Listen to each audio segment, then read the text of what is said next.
परम मंच में विराजमान शिव शक्ति मानस मंडली सतीपरा, आप लोगों का गायन वादन टीका भाव से हमारे श्रोताओं के मन को आप लोगों ने मोहित किया, इसके लिए बहुत बहुत धन्यवाद। आपको जो प्रसंग मिला है उसका 5वां लाइन चौपाई को ध्यान से देखें। सुनो कपीस लंकापति वीरा, केही विधि तरही जलधि गंभीरा। भगवान राम कहते हैं कि हे वानरराज सुग्रीव, हे लंकापति विभीषण, हमें जरा ये बताइए कि इस अथाथा समुद्र को कैसे पार किया जाए। ठीक ना? हमारे जनमानस आपसे जानना चाहते हैं कि जो भगवान राम के सामने अथाथा समुद्र है, उस समुद्र का नाम क्या था जिसको भगवान राम पार करना चाह रहे थे। सुनो कपीस लंकापति वीरा, कई विधि तरही जलधि गंभीरा। इस गंभीर समुद्र को पार करना है, अथाथा है। उस अथाथा समुद्र का नाम क्या था? कृपया जनमानस को थोड़ा बताने का कष्ट करें।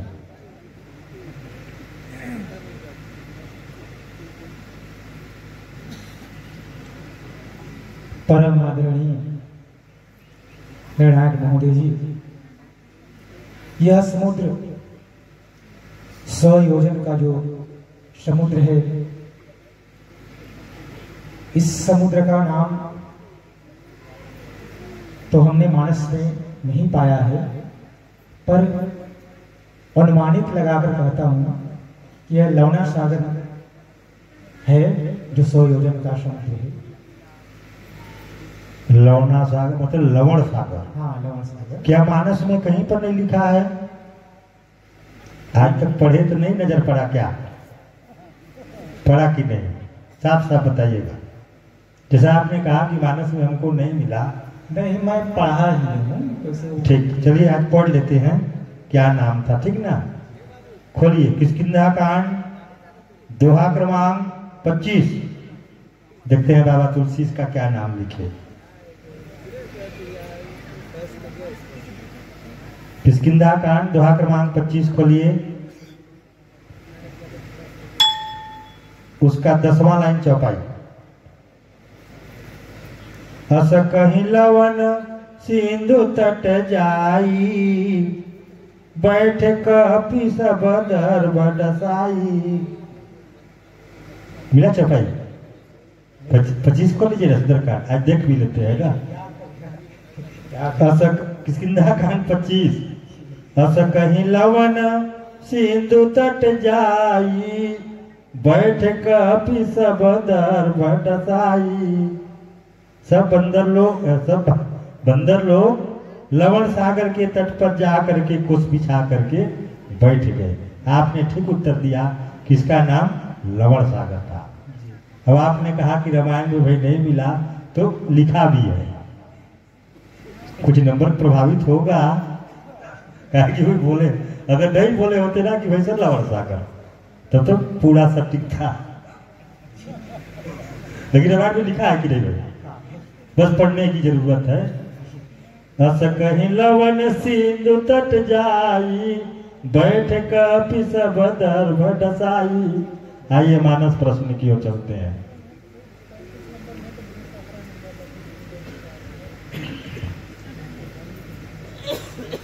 शिव शक्ति मानस मंडली सतीपारा, बहुत ही सुंदर सराहनीय गायन वादन आप लोगों का।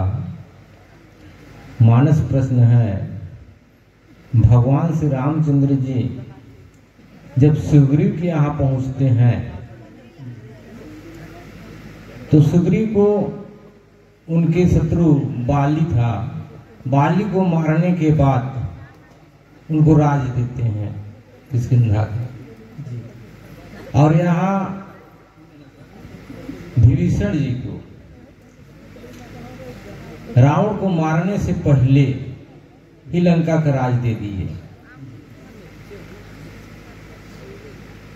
वहां बाली को मार लिए, इसके बाद राज दिए हैं, और यहाँ रावण को मारे नहीं है अभी, इसके बाद भी लंका का राज दे दिए। ऐसा क्यों? पद आदरणीय नायक महोदय जी, सुग्रीव को पहले विश्वास नहीं था कि श्री राम बाली का वध कर पाएंगे। सुग्रीव ने अस्थि ताल और सप्तताल और विधि दुदुम्बे की अस्थि द्वारा जो है परीक्षा लेकर देख लिया।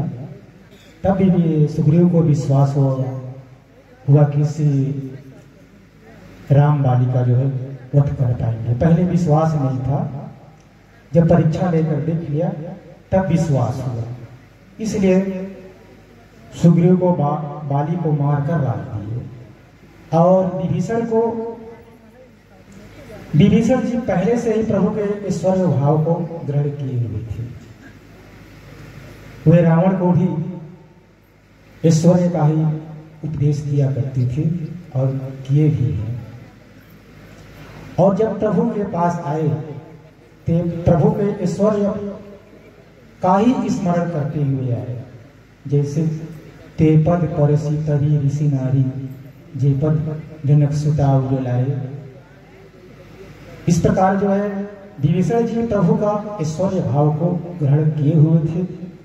इसलिए प्रभु ने भी अपना ऐश्वर्य दर्शाते हुए विभीषण को रावण की जीते जी राज तिलक किए। इस प्रकार जो है मेरा कहना है। बहुत सुंदर भाव आपका। सुग्रीव को मन में संदेह था, इसलिए भगवान सोचे कि इनके मन में शंका है तो मैं पहले इनके शत्रु को मार लूंगा, इसके बाद ही राज दूं। और विभीषण जी पूरे तन मन से भगवान पर विश्वास था, भरोसा था, जिसे आप बता रहे हैं। बहुत सुंदर भाव बताए हैं। बहुत बहुत धन्यवाद। आप लोगों का समय यही समाप्त होता है। बोल शंकर भगवान की जय, श्याम रामचंद्र की जय, बोल सरस्वती मैया की जय।